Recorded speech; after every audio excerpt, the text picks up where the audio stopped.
നമ്മുടെ നാട്ടിൽ ധാരാളം ഫുഡ് ബ്ലോഗർമാരുണ്ട്. അതായത് ഫുഡിനെ കുറിച്ച് ബ്ലോഗ് ചെയ്യുന്നവർ, പിന്നെ ഹോട്ടലുകളുടെ പ്രൊമോഷൻ, അതിന് വേണ്ടിയിട്ടുള്ള പ്രൊമോഷൻ വീഡിയോ ചെയ്യുന്നവർ, അങ്ങനെ ധാരാളം ഷവർമയെക്കുറിച്ച് പ്രൊമോഷൻ ചെയ്യുന്നവർ, മന്തിയെക്കുറിച്ച് പ്രൊമോഷൻ ചെയ്യുന്നവർ, ഷവായെക്കുറിച്ച് ചെയ്യുന്നവർ, അങ്ങനെ ധാരാളം ഫുഡ് പ്രൊമോട്ടർമാരുണ്ട്. ഇവരെല്ലാവരും ആ ഹോട്ടലിൽ പോയി അല്ലെങ്കിൽ ആ ഫുഡ് കിട്ടുന്നിടത്ത് പോയി ആഹാരം കഴിച്ചതിന് ശേഷം മാത്രമാണ് ഈ ഒരു വ്ളോഗ് അവർ ചെയ്യുന്നത്. എന്നാൽ കഴിച്ച് മടുത്തതിന് ശേഷം ഒരു പുതിയ ഫുഡ് ബ്ലോഗർ നമ്മുടെ ഇത്ര നാൾ ഉറങ്ങിക്കിടക്കുകയായിരുന്നു, ഇപ്പോൾ ഉയർത്തെഴുന്നേറ്റിട്ടുണ്ട് ചിലരെയൊക്കെ വിളിച്ചുണർത്താൻ വേണ്ടിയിട്ട്. ആരാണെന്ന് നമുക്കിപ്പം മനസ്സിലാക്കാം. ശ്മശാനത്തിലൂടെ കടന്നു പോകുന്ന പ്രതീതിയാണ് ഇന്ന് നമ്മുടെ കേരളത്തിലെ തെരുവിലൂടെ വൈകുന്നേരം സഞ്ചരിച്ചാൽ ഉള്ളത്. അത് ശരി. നമ്മളൊക്കെ വൈകുന്നേരം ഒന്ന് റോഡിലേക്ക് ഇറങ്ങിയാൽ ചായക്കടയുടെ മുമ്പിലെങ്ങാനൊക്കെ എത്തിപ്പെട്ടാൽ കിട്ടുന്നത് എന്തായിരിക്കും? നല്ല പരിപ്പുവടയുടെ മണം, അല്ലെങ്കിൽ നല്ല പഴംപൊരിയുടെ മണം, അങ്ങനെ ചൂടുള്ള പലഹാരങ്ങളുടെ മണം. എന്താ അല്ലേ? പിന്നെ ഒരു ബേക്കറിയുടെ മുമ്പിലോട്ട് പോയാലോ, ഹൽവയുടെ മണം, അതുപോലെ കേക്കിന്റെ മണം, ബിസ്ക്കറ്റിന്റെ മണം. ഇതൊക്കെയാണ് നല്ല ടേസ്റ്റായിട്ട് വായിൽ കൂടെ വെള്ളം ഓരുന്ന മണങ്ങളാണ് നമുക്ക് കിട്ടുന്നത്. ഈ മണങ്ങൾ കേൾക്കുമ്പോൾ നമുക്ക് തന്നെ അറിയാതെ വായിൽ വെള്ളം ഊറിപ്പോവും, ചിലപ്പോൾ അവിടെ കയറി കഴിച്ചും പോവും. അങ്ങനെയാണ് നമ്മുടെ കേരളത്തിലെ ചായക്കടകളുടെ മുമ്പിലുള്ള. ഇനിയുമെല്ലാം പിന്നെ വലിയ വലിയ ഹോട്ടലുകളുടെ, 5 സ്റ്റാർ ഹോട്ടലിന്റെ അല്ലെങ്കിൽ അങ്ങനെയുള്ള ഹോട്ടലുകളുടെ മുന്നിൽ പോയാലോ അൽഫാമിന്റെയോ അല്ലെങ്കിൽ ഷവായുടെയോ മന്തിയുടെയോ ഒക്കെ നല്ല മണമായിരിക്കും നമുക്ക് കിട്ടുന്നത്. ഈ പുള്ളിക്കാരന്റെ മൂക്കിലോട്ട് എന്താ കയറിയത്?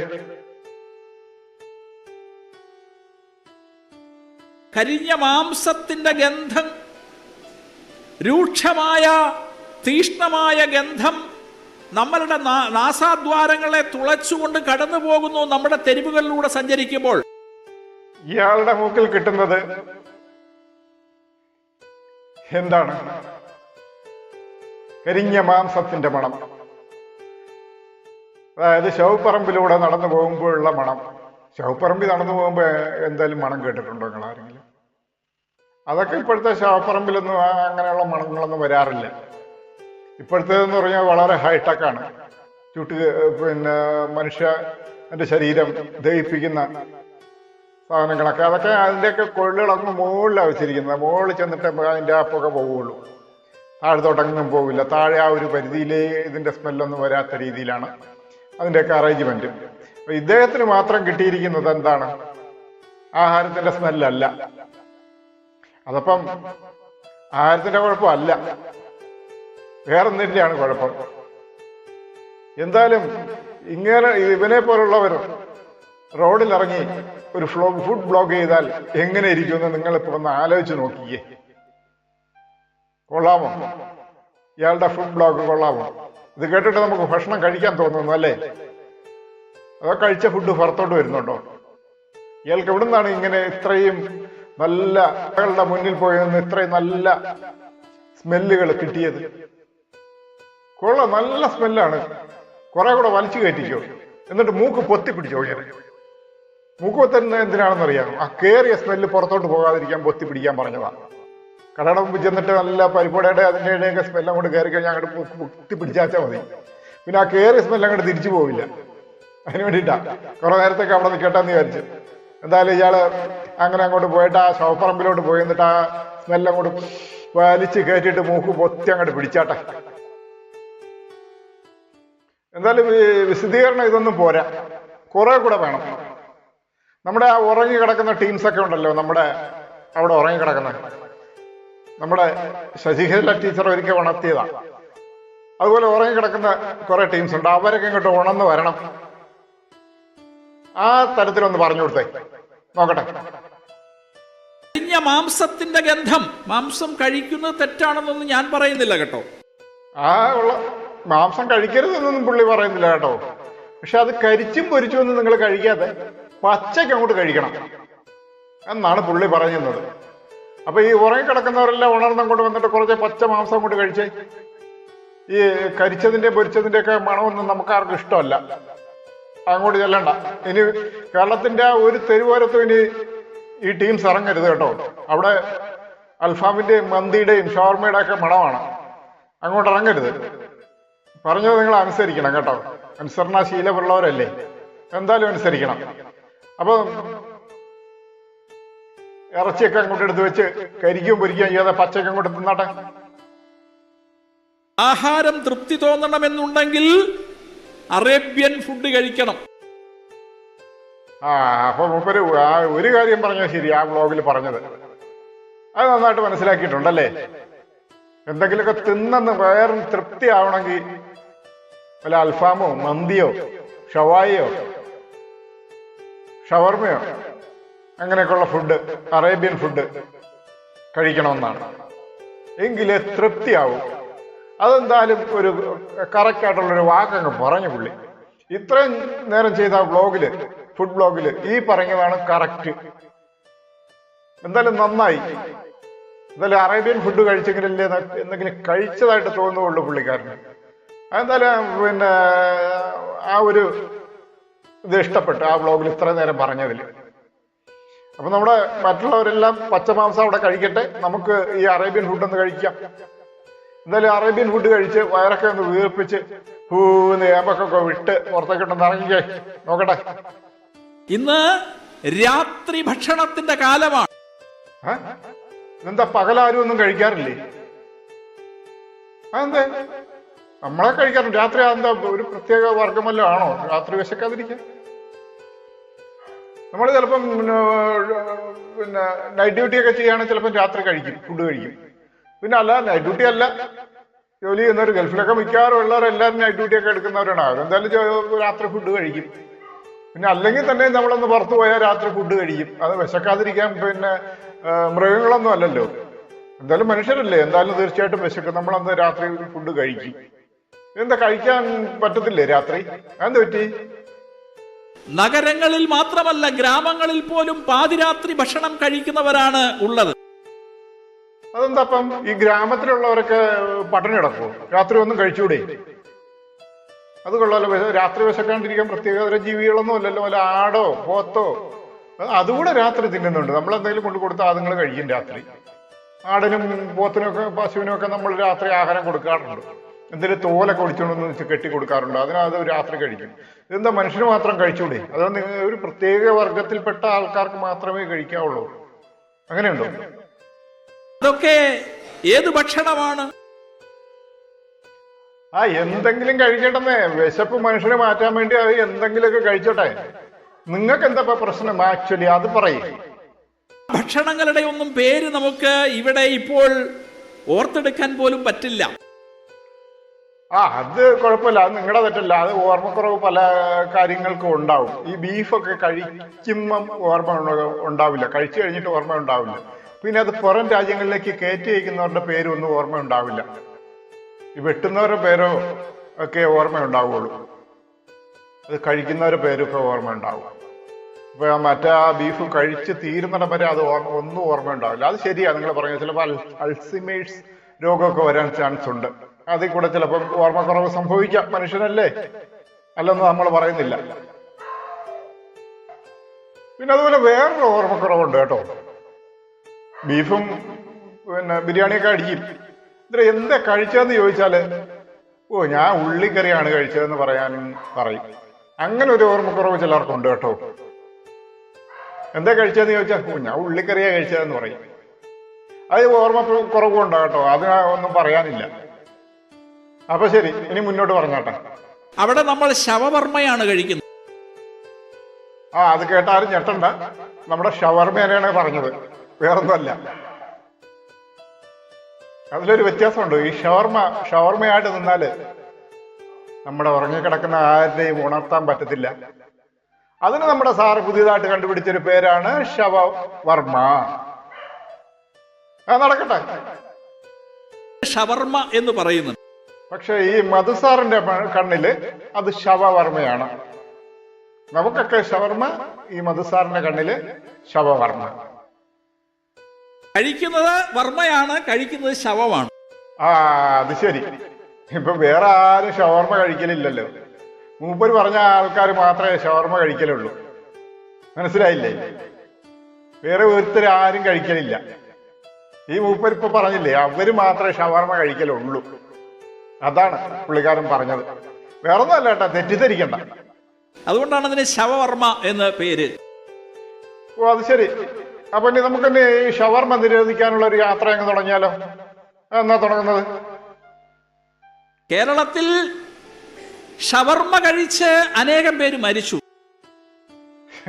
ഷവർമ മാത്രമല്ല, പഴകിയ പല സാധനങ്ങളും കഴിച്ച് പലരും മരിച്ചിട്ടുണ്ട്. ഇത് നമ്മുടെ എറണാകുളത്ത് വന്ദേ ഭാരതിൽ കയറ്റുന്ന സാധനങ്ങളുടെ വീഡിയോ ഒക്കെ കണ്ടായിരുന്നു. പഴകിയ ഫുഡും ഈച്ച വന്നിരിക്കുന്നതും ക്വാളിറ്റി ഇല്ലാത്തതും ഇതൊക്കെയാണ് വന്ദേ ഭാരതിൽ വരെ വിളമ്പുന്ന കിച്ചണാണ്. അപ്പൊ അവിടെ നിന്നൊക്കെ കഴിച്ചിട്ട് പലർക്കും മരണങ്ങളൊക്കെ സംഭവിച്ചിട്ടുണ്ട്. ഷവർമ മാത്രമല്ല, അതിലൊക്കെ നമുക്കും സങ്കടമുണ്ട്, വിഷമമുണ്ട്, ദുഃഖമുണ്ട്. ഇനി അങ്ങനെ സംഭവിക്കാതിരിക്കട്ടെ. അതിനൊക്കെ അധികൃതർ അതൊക്കെ നോക്കി കണ്ട് ചെയ്യേണ്ടതാണ്. അതിനെതിരെ കേസെടുക്കണം. കേസെടുത്തപ്പോൾ പല പ്രാവശ്യം ഫൈൻ അടച്ച് രക്ഷപ്പെട്ടു. ഇനിയിപ്പോൾ ഫൈൻ അടിക്കാതെ ഉള്ള തീരുമാനങ്ങളൊക്കെ എടുക്കട്ടെ. അപ്പം എന്തായാലും മൂപ്പറുടെ വിഷമം അതൊന്നും അല്ല, വേറെയാണ് പുള്ളിക്കാരന്റെ വിഷമം. അതിലൊരു മുഹമ്മദ് ഇല്ല, അതിലൊരു ആയിഷ ഇല്ല, അതിലൊരു തോമസ് ഇല്ല, പക്ഷെ അതിൽ വർമ്മയുണ്ടായിരുന്നു. അതുകൊണ്ടായിരിക്കും ഒരു പക്ഷെ അത് ഷവർമ്മയായത്. ഓ അത് ശരി. ഈ മുഹമ്മദും ആയിഷയും ആരാ? അങ്ങനെ ഷവർമ്മ നമ്മുടെ ദേശീയ ഭക്ഷണമായിട്ട് ദേശീയ ഭക്ഷണ വിരുദ്ധതയിലേക്ക് അങ്ങ് കയറ്റിവിട്ടു. ഈ ആക്രാന്തം മൂത്ത് ഭണ്ഡാരമടങ്ങാൻ ഇത് പോയി തിന്നു ചാകുന്നവന്റെ പേര് ഹിന്ദു എന്നാണ്. എന്തായാലും ഈ മുഹമ്മദും ആയിഷയും ആരാ നിങ്ങളുടെ? മുഹമ്മദും ആയിഷയും നിങ്ങളുടെ ശ്രീകൃഷ്ണനെയും ശ്രീരാമനെയൊക്കെ പോലുള്ള, സീതയൊക്കെ പോലുള്ള ഒരു കഥാപാത്രങ്ങളല്ലേ നമ്മുടെ മുസ്ലിങ്ങൾക്ക് വേണ്ടപ്പെട്ട? അപ്പൊ മുഹമ്മദും ആയിഷയും അവരില്ലായിരുന്നു മരിച്ചതിൽ.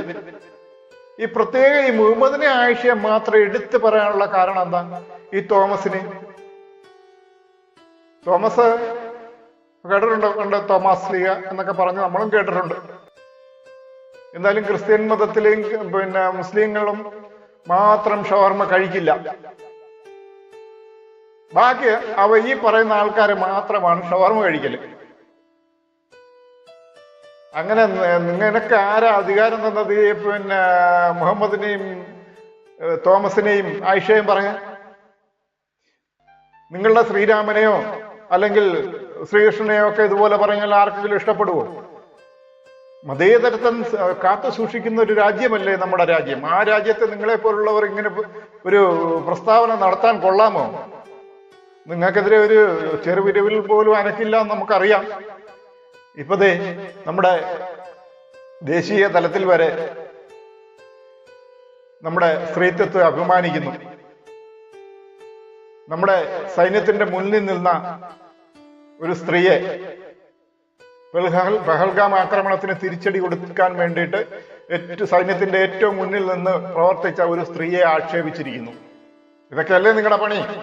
അപ്പൊ പിന്നെ ഈ ആക്ഷേപങ്ങൾ തുടർച്ചയായിട്ട് നടക്കുന്നതിൽ എന്തെങ്കിലും തെറ്റുണ്ടോ? എന്തെങ്കിലും വിരോധാഭാസമുണ്ടോ? ഇതൊക്കെ നിങ്ങളുടെ ആ ഒരു അന്തർലീനമായിരിക്കുന്ന ഒരു സാധനമാണ്, രക്തത്തിൽ അടങ്ങിയിരിക്കുന്ന സാധനമാണ് ഈ ഇസ്ലാമോഫോബിയ, അതുപോലെ ക്രിസ്ത്യാനോഫോബിയയൊക്കെ. നിങ്ങൾ മാത്രമേ ഈ രാജ്യത്ത് ഉണ്ടാവാൻ പാടുള്ളൂ.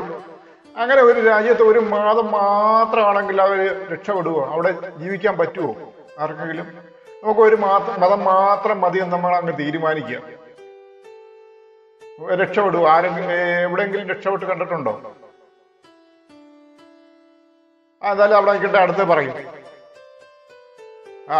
അത് ശരി. അപ്പൊ ഹിന്ദു എന്നുള്ള പേരിലുള്ളവർ മാത്രമാണ് ഇത് കഴിക്കുന്നത് അല്ലേ? നല്ല കണ്ടുപിടുത്തം. ഇതൊക്കെ ഈ ഷവർമ എന്ന് പറയുന്നത് ഒരു ഇന്ത്യൻ ഫുഡല്ല, അറേബ്യൻ ഫുഡും അല്ല, അതൊരു ടർക്കിഷ് ഫുഡാണ്. ടർക്കി എന്ന് പറയുന്നത് തുർക്കിയിൽ അവിടുത്തെ ലാംഗ്വേജ് ടർക്കിഷ് ആണ്. അതുകൊണ്ട് ടർക്കി എന്ന് പറയുന്നത്.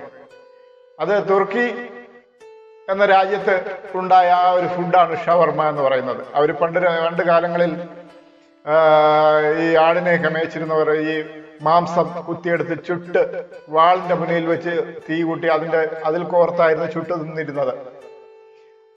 ആ ഒരു ചുട്ട മാംസവും റൊട്ടിക്കുള്ളിൽ വെച്ച് ചുട്ടി തിന്നുന്നത് ആ തുർക്കിക്കാരുടെ ഒരു പതിവായിരുന്നു. അത് പിന്നീട് ഇങ്ങോട്ട് മാറി മാറിയാണ് നമ്മുടെ ചിക്കനിലോട്ട് തിരിഞ്ഞത്. അത് ഷവർമ ഉണ്ടാക്കി തിന്നുന്നു. ഇത് ഹിന്ദുക്കൾ മാത്രമേ തിന്നുന്നുള്ളതാണ് പുള്ളിക്കാരന്റെ കണ്ടുപിടുത്തം. ഈ കണ്ടുപിടുത്തം എന്തായാലും കൊള്ളാം, നല്ല അസല് കണ്ടുപിടുത്തം. ഇനി ഹിന്ദുക്കളാരും ഷവർമ കഴിക്കാതിരിക്കാൻ നോക്കണം. അറേബ്യൻ ഫുഡാണ്, ഷവർമ കഴിക്കരുത്. ഇനി ഈ ഷവർമയുടെ പേര് മാറ്റുന്നത് വരെ ഹോട്ടൽ ഉടമകൾ അല്പം ക്ഷമിക്കുക. ഇതാരാണ് പറഞ്ഞതെന്നല്ലേ ഇതുവരെ മനസ്സിലാകാത്തവർക്ക് വേണ്ടി ഞാനൊന്ന് പറഞ്ഞുതരാം. RSSന്റെ മുഖപത്രമായ കേസരിയുടെ ചീഫ് എഡിറ്ററാണ്. അദ്ദേഹത്തിന്റെ ഭാഷയിലാണ് ഈ ശവവർമ്മ ഉണ്ടായത്.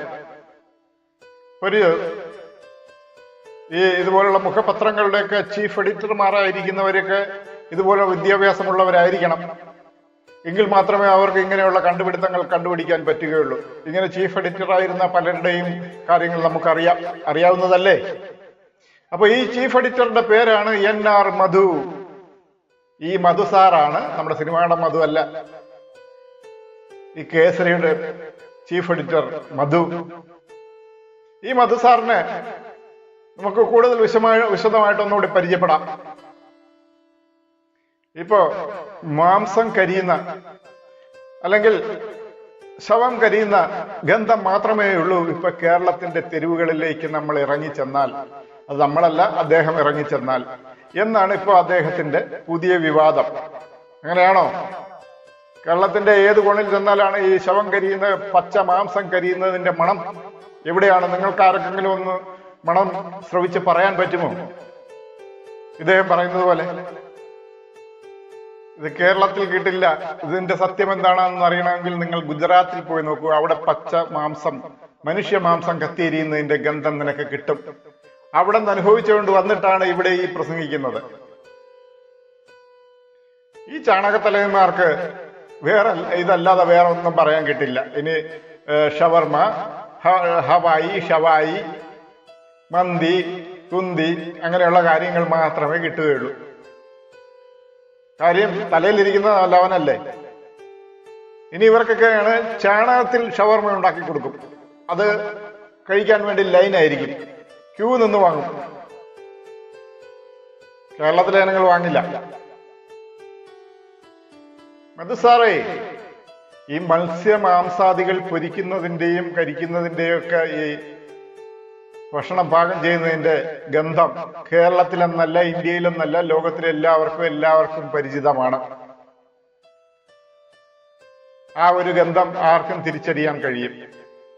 ആ ഗന്ധം ഞങ്ങൾക്കൊക്കെ ഒന്നും ശവപ്പറമ്പിലെ മണമായിട്ട് തോന്നുന്നില്ല. ആ ഭക്ഷണം പാകം ചെയ്യുന്ന ഗന്ധം കേട്ടിട്ട് ഇതുവരെ ആരെങ്കിലും ബോധം കെട്ട് വീണിട്ടുണ്ടോ? ഇല്ല. അപ്പോ കേരളത്തിലെ തെരുവുകളിൽ ശവം പൊരിക്കുന്നതിന്റെ മണമാണ് നമ്മുടെ ഈ കുറുവാടി കോവാലന്മാർക്ക് കിട്ടുന്നത്, അല്ലേ? ഇയാൾക്ക് എവിടുന്നോ ഗുജറാത്തിലോ മറ്റോ പോയപ്പോൾ മനുഷ്യമാംസം കത്തിക്കുന്ന ഗന്ധം അയാൾക്ക് കിട്ടി. ആ ഗന്ധം ഇന്നും മനസ്സിൽ നിന്ന് പോയിട്ടില്ല. അതൊരു മനഃശാസ്ത്രം പോലെയാണ്. നമ്മൾ എവിടെയെങ്കിലും നടന്നു പോകുമ്പോൾ പട്ടിയോ പൂച്ചയോ ഒക്കെ ചത്ത് കിടന്നെന്ന് ചീഞ്ഞ് നാറി നല്ല രൂക്ഷഗന്ധം മനസ്സിൽ മൂക്കിലേക്ക് അടിച്ചാൽ, നമ്മൾ അത് കുറെ നേരം ശ്വസിച്ചാൽ, പിന്നെ വീണ്ടും ആ സ്മെല്ല് അവിടുന്ന് പോയാലും ആ സ്ഥലത്തെത്തുമ്പോൾ നമുക്ക് ആ ഒരു സ്മെല്ല് നമ്മുടെ മനസ്സിൽ റീപ്രൊഡക്റ്റ് ചെയ്യും, വീണ്ടും ഉൽപ്പാദിപ്പിക്കും. അത് നമ്മുടെ ഒരു മനസ്സിന്റെ തോന്നലാണ്. ആ തോന്നൽ മൂലമാണ് വീണ്ടും അതേ സ്ഥലത്തെത്തുമ്പോൾ ആ ഒരു സ്മെല്ല് നമുക്ക് നമ്മുടെ മനസ്സിൽ റീപ്രൊഡക്റ്റ് ആയിട്ട് വരുന്നത്.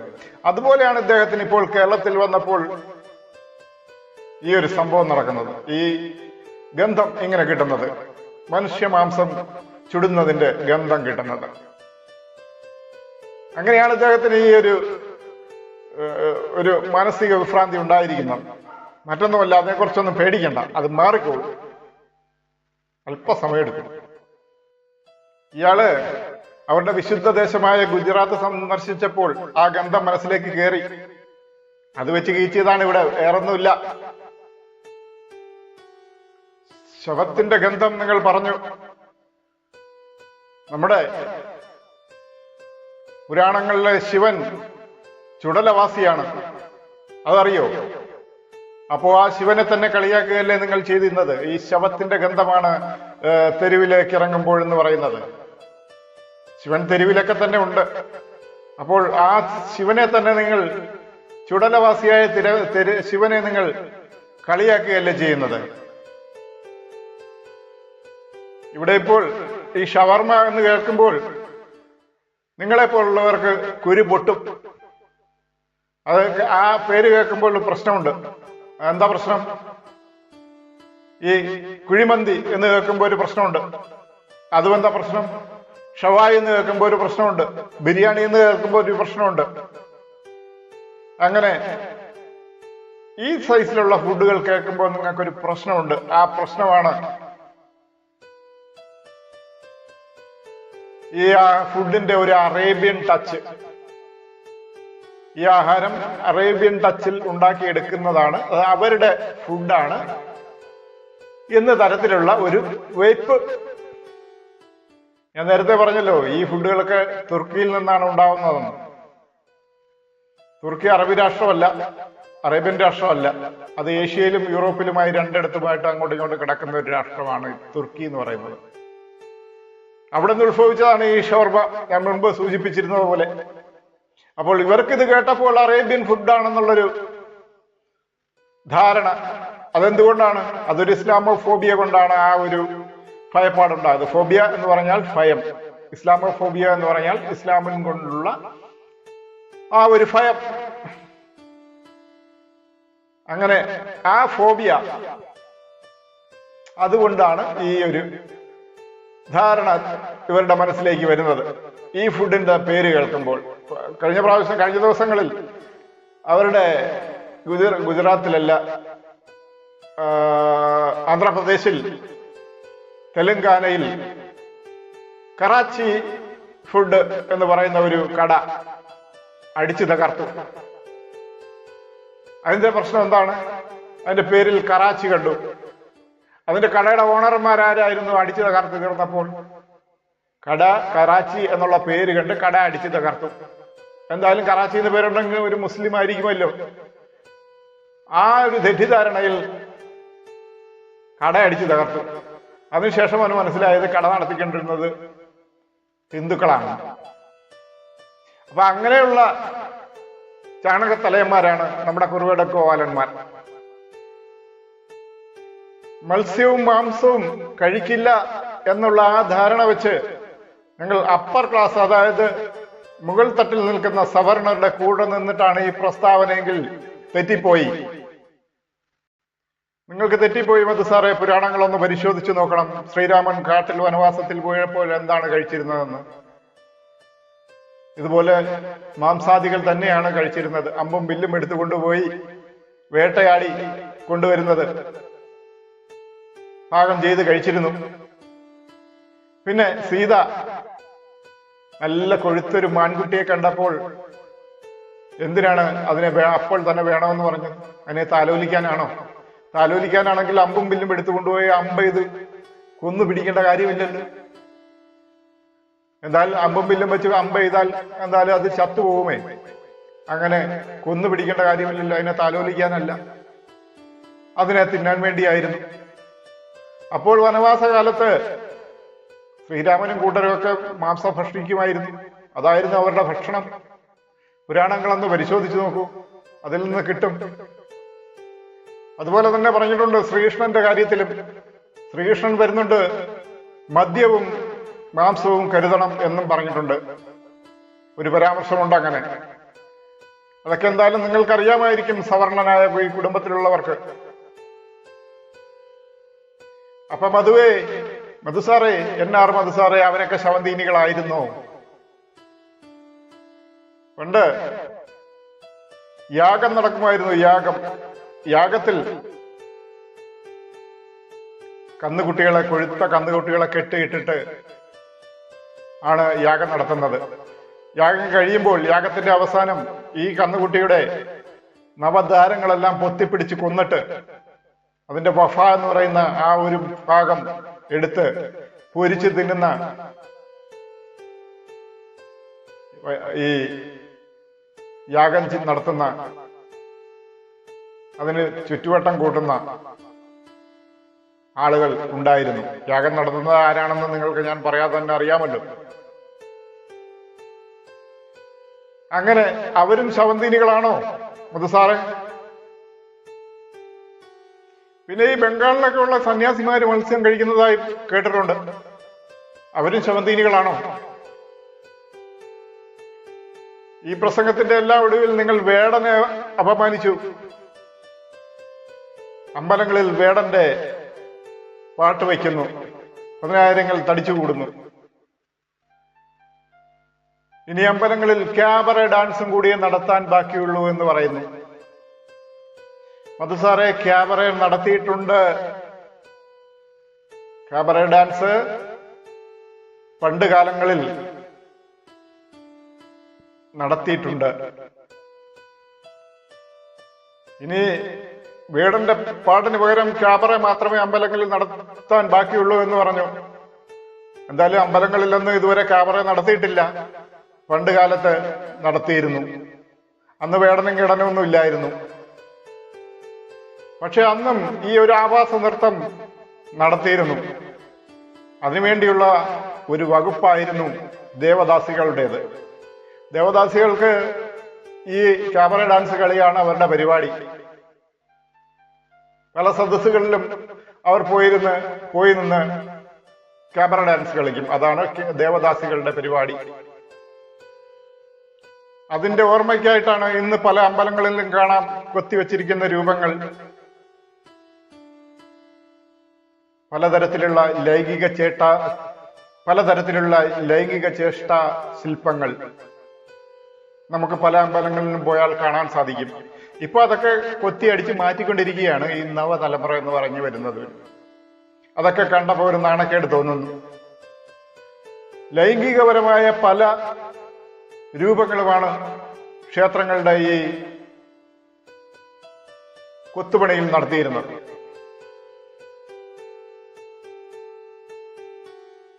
അതുപോലെ ശ്രീകൃഷ്ണന്റെ രാസലീല, അപ്പൊ അതിനെയൊക്കെ ഇപ്പൊ വെള്ളയടിച്ച് ഡെക്കറേറ്റ് ചെയ്ത് പെയിന്റൊക്കെ അടിച്ച് മാറ്റി എടുക്കുന്നുണ്ട്.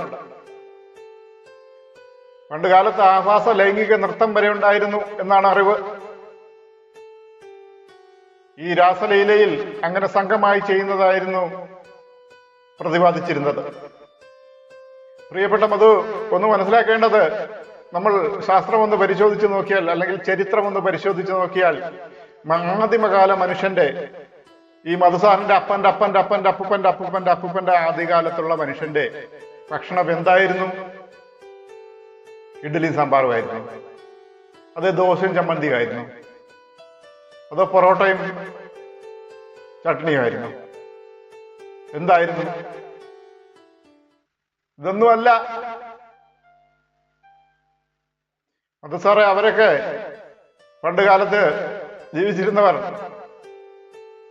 നിയാണ്ടർത്തൽ മനുഷ്യരെന്നൊക്കെ പറയും, അതുമുതൽ ഇങ്ങോട്ടുള്ളവർ അമ്പും വില്ലും കുന്തവും ഒക്കെ ഉപയോഗിച്ച് വേട്ടയാടി പക്ഷിമൃഗാദികളെയൊക്കെ പിടിച്ചിട്ട് അതിനെ ആദ്യകാലത്തൊക്കെ പച്ചയ്ക്കകത്ത് നിന്നിരുന്നത്, പിന്നീട് അത് ചുട്ടു തിന്നാൻ തുടങ്ങി. അപ്പോൾ അന്ന് മുതലേ തുടങ്ങിയതാണ് ഈ മാംസം ചുട്ടു തിന്നുന്നത്. ആദ്യകാലത്തുള്ള മനുഷ്യർ ഓലനും കാളനും തോരനും രസവും പുളിയും പായസവും ഒന്നും അല്ല കഴിച്ചിരുന്നത്.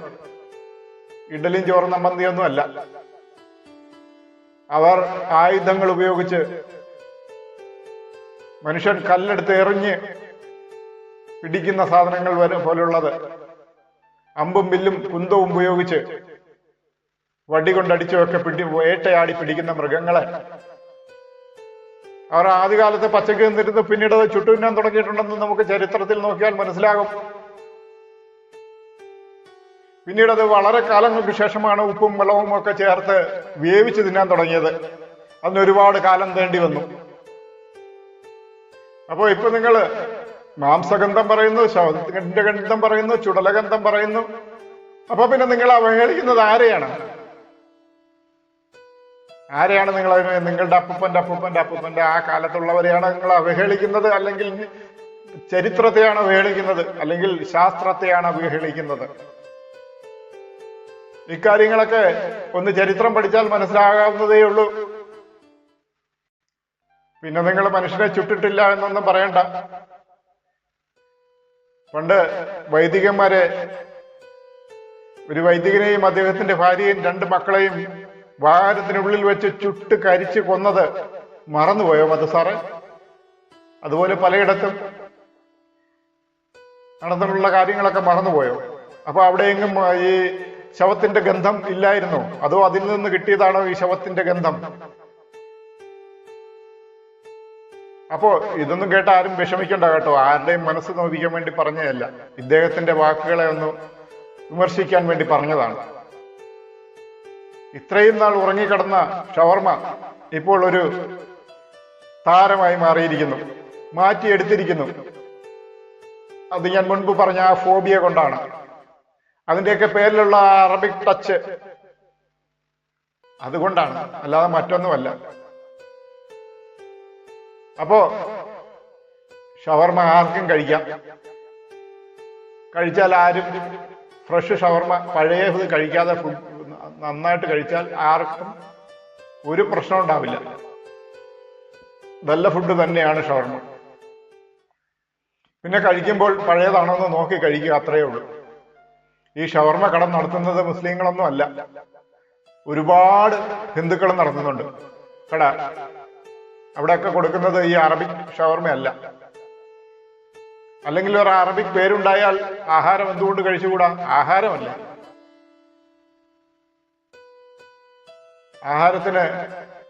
ആഹാരത്തിന് ഒരിക്കലും ശവത്തിന്റെ ഗന്ധം എന്ന് ഉപമിക്കാൻ പാടുള്ളതല്ല. ആഹാരത്തിന് വേണ്ടിയാണ് മനുഷ്യൻ ഈ ജോലി ചെയ്യുന്നതും പെടാപ്പാട് പെടുന്നതും. മനുഷ്യന്റെ ജീവിതമേ ആഹാരത്തിലൂടെയാണ്. പണ്ട് കാലം മുതലേ മനുഷ്യൻ വേട്ടയാടിയാണ് ആഹാരം കഴിച്ചിരുന്നത്. ഇന്നും ആഹാരം കഴിക്കുന്നതിനുള്ള നെട്ടോട്ടത്തിലോടുകയാണ് മനുഷ്യൻ. അപ്പോൾ നിങ്ങളെപ്പോലുള്ളവർ മനുഷ്യന്റെ രക്തത്തിലേക്ക് ഇതുപോലെയുള്ള വിഷം കുത്തിവെച്ചാൽ മനുഷ്യരാശിയെ നിങ്ങൾ വെറുപ്പിന്റെയും വിദ്വേഷത്തിന്റെയും വിത്ത് വാരി വിതറി ഒരു സൈഡിൽ നിന്ന് നശിപ്പിച്ചുകൊണ്ടിരിക്കുകയാണ്. എന്തായാലും ഈ കാലത്തുള്ള കേരളത്തിലെ ജനങ്ങൾ അഭ്യസ്ത വിദ്യ ഉള്ളവരാണ്, വിദ്യാഭ്യാസമുള്ളവരാണ്. അവർക്ക് മനസ്സിലാകും കാള വാല് വെക്കുന്നത് എന്തിനാണെന്ന്. അപ്പൊ അത്രയേ ഉള്ളൂ. അപ്പോൾ ഈ ഷവർമ ആരും കഴിക്കാതിരിക്കരുത്. ഷവർമ ആർക്കും കഴിക്കാം, ഒരു അപകടവും വരില്ല. അപ്പൊ നമസ്കാരം.